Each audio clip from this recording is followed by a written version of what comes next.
Iniciado el gobierno del doctor Tabaré Vázquez, hay un compromiso expreso del propio presidente de que en este periodo se iba a aprobar una modificación a la ley que Uruguay había desarrollado en 1997, que era la Ley de Riego Agrario.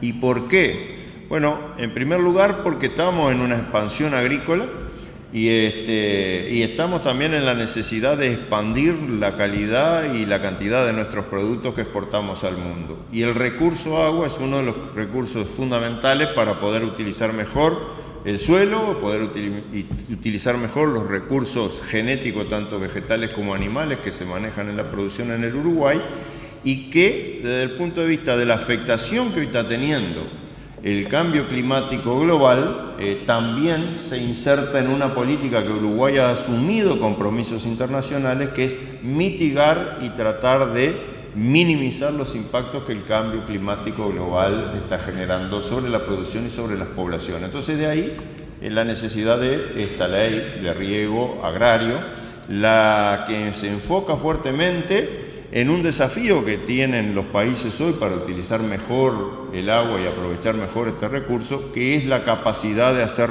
grandes reservorios de agua, lo que comúnmente conocemos en el interior del país como las represas o embalses, donde allí se acumula agua dulce, agua que llueve, agua que escurre por la superficie para utilizarla en periodos que se necesitan los cultivos. ¿Y por qué el agua dulce? Bueno, porque también hay suficiente evidencia empírica de que muchas veces el agua, cuando contiene elementos minerales disueltos, termina a la larga haciéndole perder calidad al suelo, porque se acumulan luego esos elementos minerales en el suelo y pierde calidad y fertilidad del suelo. Entonces, el uso de agua dulce en el riego es muy importante, y la disponibilidad de fuente más numerosa que tiene Uruguay es la lluvia.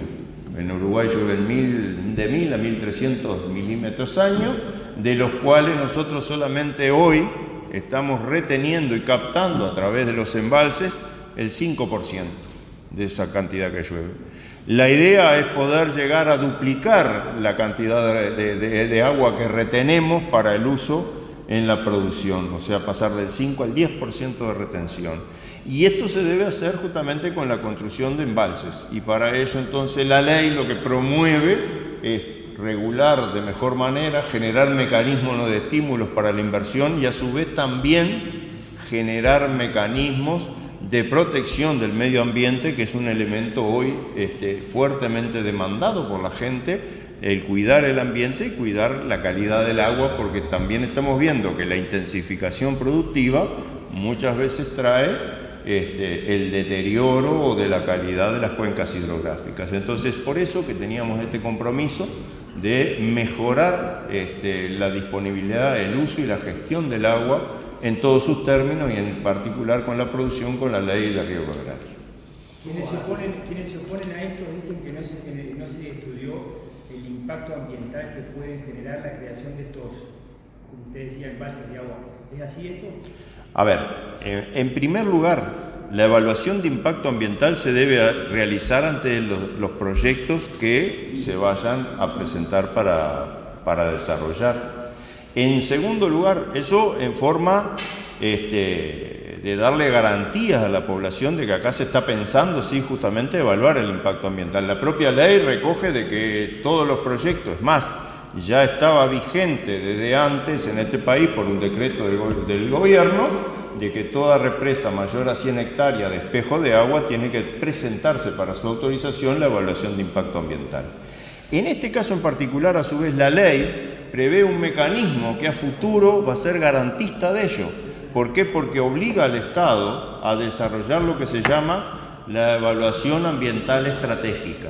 ¿Qué es esto? Es pensar en el diseño, a través de analizar una cuenca hidrográfica, en el diseño de algún embalse, y evaluar justamente previo a la realización y previo a que haya interesado hacer el embalse, evaluar cuáles podrían ser los impactos ambientales que allí se podrían generar. Aspecto de esto que también en el país se vienen aplicando, porque recordemos que la evaluación ambiental estratégica se están aplicando para la generación de las directrices de ordenamiento territorial. En este caso en particular, la ley lo que está previendo es que el Estado, a través del Ministerio de Ganadería, Agricultura y Pesca, realice justamente análisis de evaluación estratégicas ambientales donde van a estar insertos estos embalses. Todavía no tenemos esos análisis para el conjunto del país, pero ya se están procesando 3 de ellos para posibles desarrollos de embalses para el uso de riego, y uno de ellos en la cuenca del río Yi. Por lo cual esto también garantizar a la población del departamento de que también se está pensando justamente en que cuando se represa agua, cuando se use agua en la producción agropecuaria, va a estar presente la evaluación ambiental para mitigar impactos que puedan generarse en los ecosistemas. ¿La iniciativa de quién van a ser las represas y cómo se va a implementar el financiamiento y el funcionamiento de la misma? La inversión en la producción en el Uruguay hoy está en el ámbito de la iniciativa privada, ¿verdad? O sea, son los actores de la producción, los actores privados de la producción, los que van a tener la iniciativa en el desarrollo de los proyectos, tal cual inclusive se ha venido haciendo hoy. Hoy Uruguay planta, estamos en una reducción de área, pero estamos plantando entre 130 y 150 mil hectáreas de arroz, y más del 80% de eso se riega con aguas de represa que la invirtió el sector productivo, el sector privado, y el Estado reguló la construcción y los permisos para que esas represas se pudieran hacer y las autorizaciones para que funcionen. Y esto también, esta ley lo que prevé justamente, inclusive, yo lo decía en la primera intervención, genera mecanismos para estimular la inversión privada en el desarrollo de esta represa. El Estado siempre tiene potestad para desarrollar una iniciativa de represamiento de agua, sea esta, como lo conocemos fuertemente, para la generación hidroeléctrica, como también lo ha sido para el caso del riego, como es la gran represa que tenemos en el departamento de Rocha, India Muerta, o como pueden ser también las iniciativas públicas del propio Estado para tomar agua de los cursos de agua, como tenemos el sistema de riego, por ejemplo, en la colonia Tomás Berreta, ahí al lado de Fray Bentos. Es decir, el Estado está también habilitado ante cualquier instancia para poder utilizar el agua. Lo que la ley apunta es que sea fuertemente el sector productivo privado el que asuma estos roles, porque sin lugar a duda es el que se desenvuelve y se desempeña en el ámbito de la producción.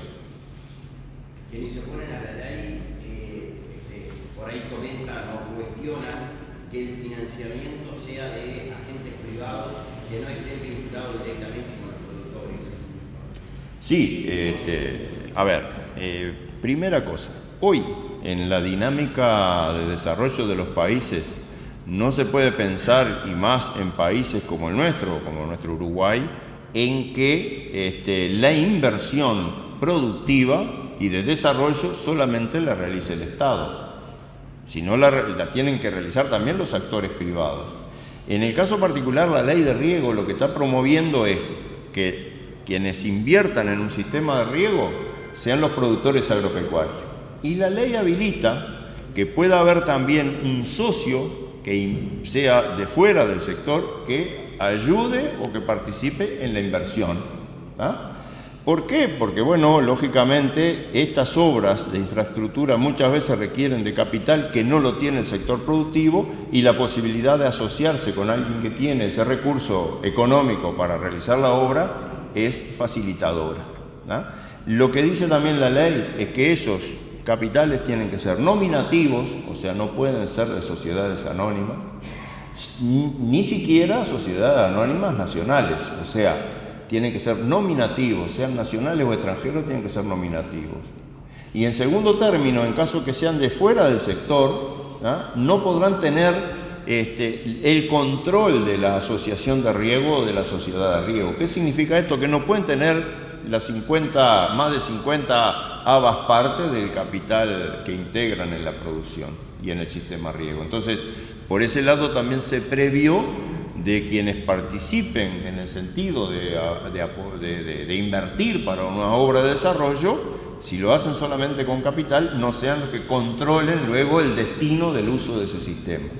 Es más, la propia ley define por primera vez en nuestra legislación lo que es un sistema de riego multipredial. Y esto apunta fuertemente a que los que se puedan asociar e invertir sean los pequeños productores, pequeños y medianos productores. ¿Por qué? Porque en virtud de su escala física de desarrollo en el territorio, de área que manejan, la única forma de tener un sistema de riego es si se asocian varios, ¿tá? Y cuando se asocian varios, que son pequeños y medianos productores, pueden necesitar el auxilio de capital para que viabilice la inversión. Y esto es lo que habilita la ley, protegiendo a su vez el interés general. ¿Por qué? Porque quien autoriza que se pueda hacer la obra, quien autoriza y regula y monitorea cómo se usa el sistema de riego, es el Estado. Es el Estado el dueño del agua. Es el agua superficial que escurre en el territorio uruguay, fruto de la reforma constitucional del 2004, es un bien público, es un bien de todos. Entonces, por lo tanto, es el Estado que tiene que regular cómo se usa ese bien público. Y en el caso del riego, lo que va a hacer es autorizar y monitorear de que esa autorización se cumplan los fines con cual se concedió. Los productores que participan, ¿a qué se obligan y pueden salir del sistema después de incluirse en el proyecto? Pueden decir, a los 2 años no me interesa más, no quiero regar más, me quiero ir.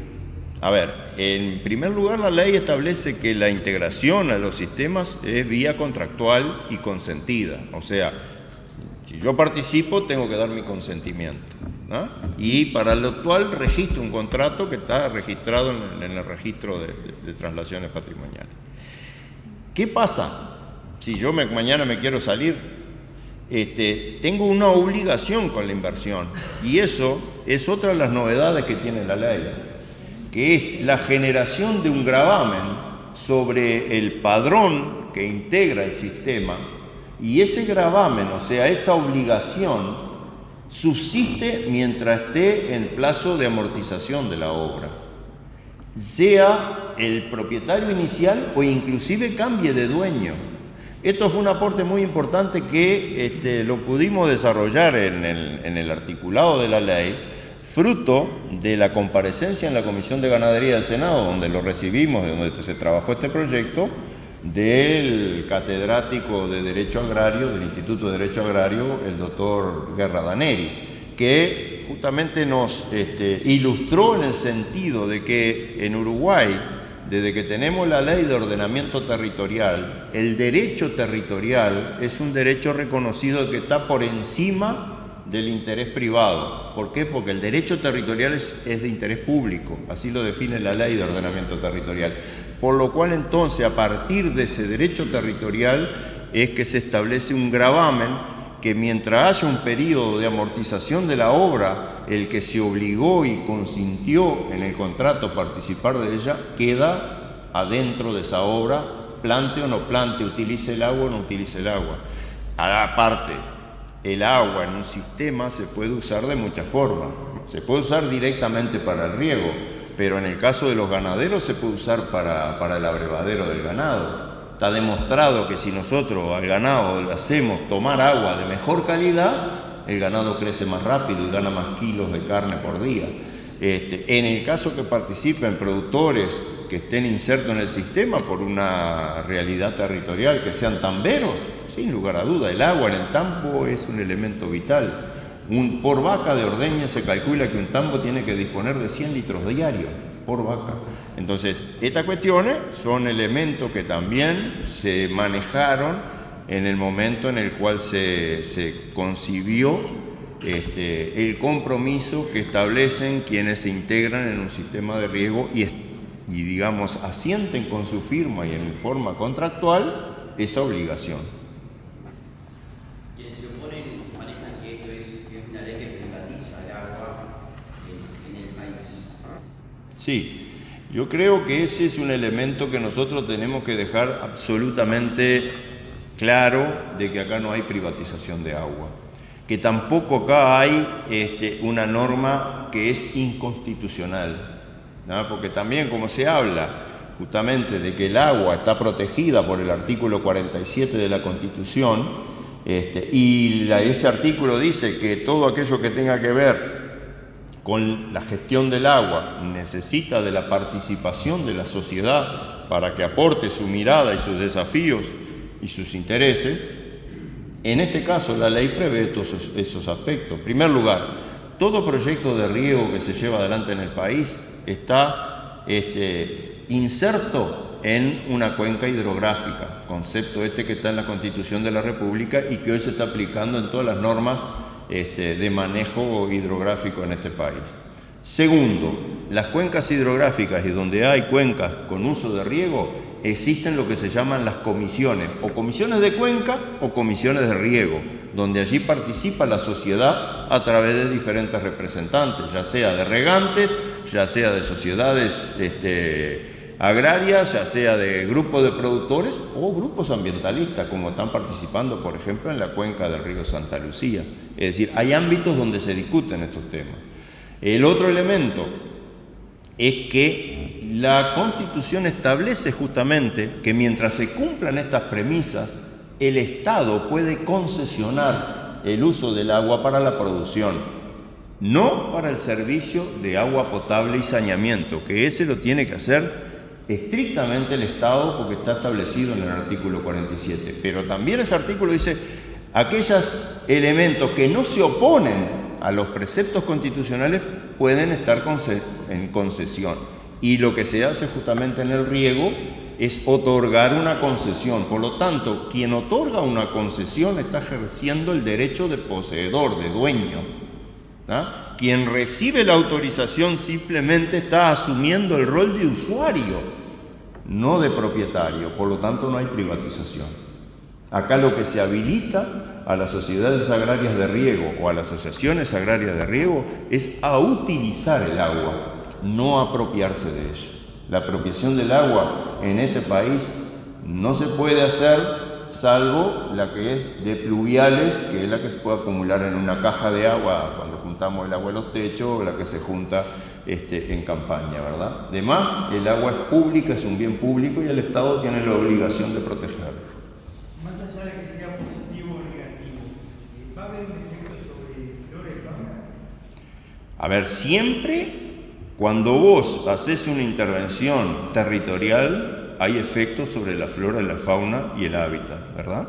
Es decir, si nosotros autorizamos un proyecto de embalsar agua y ese embalse va a cubrir 100, 200, 500 hectáreas, bueno, en ese territorio va a haber una afectación, ¿no?, sobre la flora y la fauna.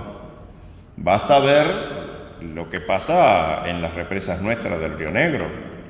Es decir, todo el monte nativo quedó bajo esas represas y eso afectó la flora y afectó la fauna. El hecho también es que se busca que esa afectación sea lo mínimo posible y es por eso que la ley también establece una norma que por primera vez incorpora a Uruguay en las leyes referidas al agua, otros países más desarrollados ya la tenían, que es el concepto del caudal ambiental, que implica de que en los cursos hidrográficos donde se embalse, la autorización para el embalse va a obligar a que mantenga aguas abajo del embalse un caudal ambiental. ¿Qué implica el caudal ambiental? Bueno, establecer el mínimo de agua que tiene que fluir por ese cauce para que justamente no se afecte el hábitat fuertemente donde no está la represa. Es decir, esto pasa también cuando la Junta Departamental resuelve en un decreto de que incorpora determinado territorio del entorno de la ciudad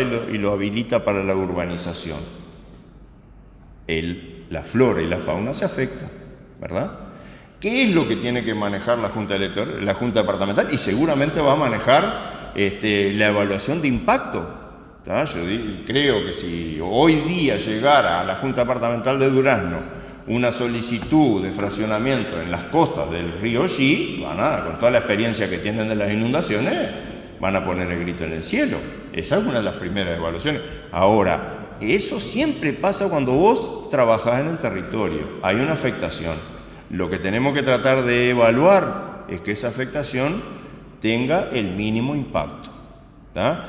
Por eso es que también en estas evaluaciones ambientales estratégicas y desde el punto de vista de la utilidad de los embalses de mejor forma, se está pensando en que estos embalses se puedan ubicar en la cuenca de media hacia arriba de los cauces, que es donde a su vez hay menos monte desarrollado, donde los ríos o los arroyos o las cañadas son menos caudalosas, pero sí tienen sus vertientes y sí tienen las laderas que reciben la cuenca. Entonces, es por eso que también se piensa que desde el punto de vista de la ubicación de estos embalses, de la cuenca media alta de las cuencas hidrográficas, va a tener también menos impacto en lo que tiene que ver con la flora y la fauna.